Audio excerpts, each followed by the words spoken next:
Okay, so take two.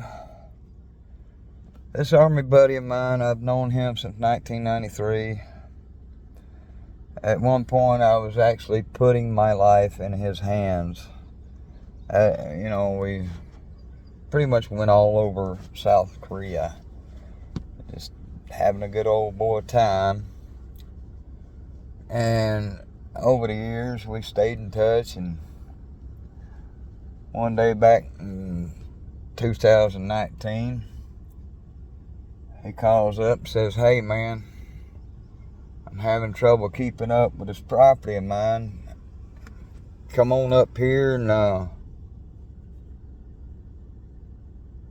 make a house for you, and I'll help you get your house, and help you do this, help you do that, help you get situated up here.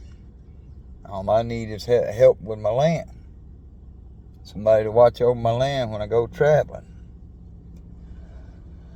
We get up here, northeastern Alabama, and all he has is a couple of cabins. And we're stuck now. We done closed out on the one property we were having trouble with, and we basically had no place to go, so we're crashing out on his couch. Kind of hard to do in a cabin, but we did it. And it progresses that he's wanting to go traveling. He's got the traveling itch again. So I'm like, all right, dude, what do you want us to do? We'll keep the place up and everything. Yeah, and the plans were to build another house, another cabin, whatever. He's like, "Well, no, man, I'm going to have to sell this place." I'm like, "What? So you want us to rent it? You want us to buy it? What?"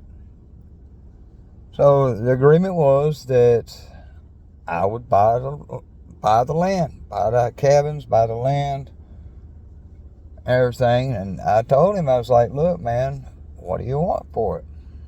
He set a price, set the terms. I'm like, "Well, all right, dude, that seems fair enough." And the terms were fair. Anybody would have been able to handle those terms, especially with a decent paying job. And so we're going along, and I'm paying the land payment. Every now and then, every other couple of weeks, he'd be like, "Hey, man, can I borrow some money? I'm out here, I'm out of gas. I don't have no coffee, no smokes, and I need to get some gas and whatnot." I'm like, "All right, dude, just make sure I get it back." And he's like, "Well, no, man, go ahead and take it off the land." I'm like, "Well, this is a lifelong friend. I've known him since 1993. I have put my life in his hands. I've taken a couple of bullets for him, metaphorically speaking, of course. He's had some angry girlfriends over the years." But,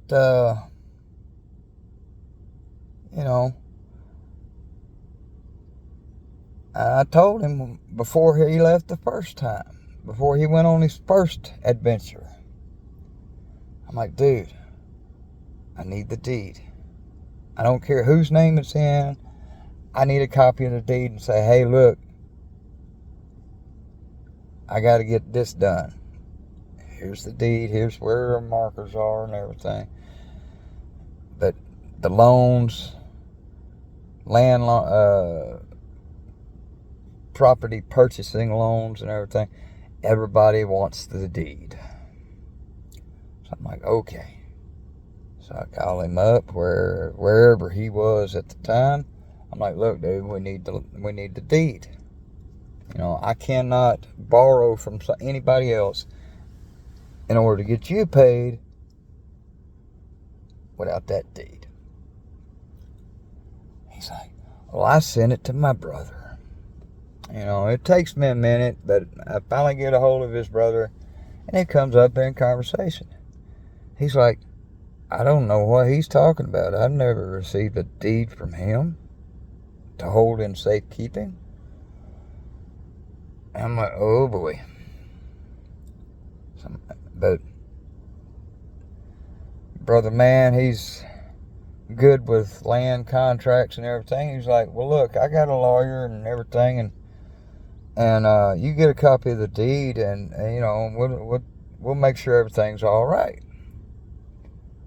So I go down to the courthouse and I go asking them for a copy of the deed. You know, I'm figuring, well, at most $10-20, I'll get a copy of the deed, you know, and we can go from there.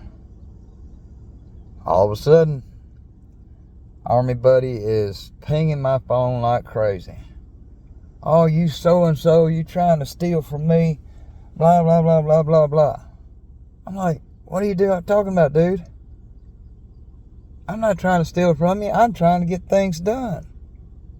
You're off in God knows where, South Central America, and you're having a time of your life doing whatever with whoever, and I'm trying to get houses built and you know, get the property took care of.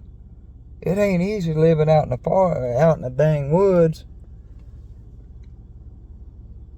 You got to get equipment into the place and everything, and nobody wants to work with you unless you own the property or have some paperwork saying that you're supposed to be there.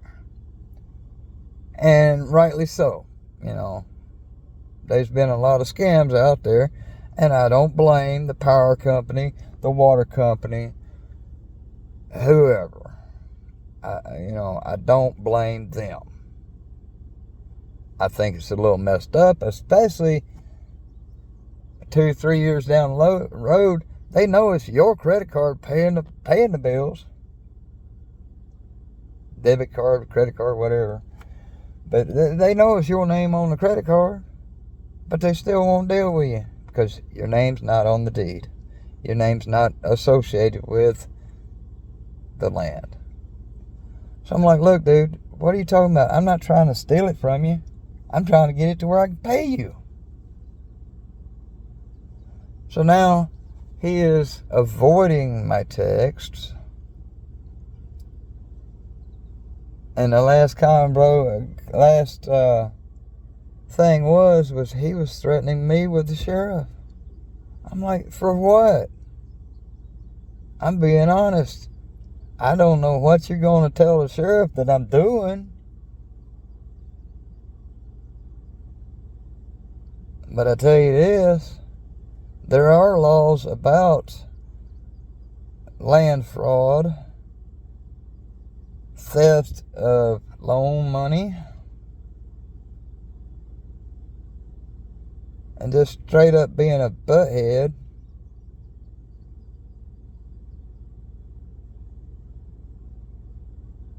But that's all right, buddy. I'm praying for you.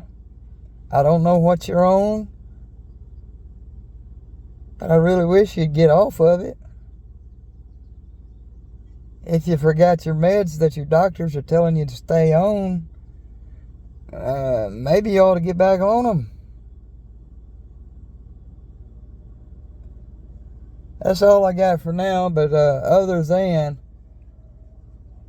when you're down in the dirt, you find out who your friends really are. For y'all that are worried, we spent me and my family, me, my wife, my son, we spent a couple of nights in a hotel. We got talking to some co-workers, and one of them is putting us up for a little while till we can get things sorted out. Real estate agents ain't open on Sunday, so you know, you got to talk to them on Monday. So those of you that do pray, please keep praying for us.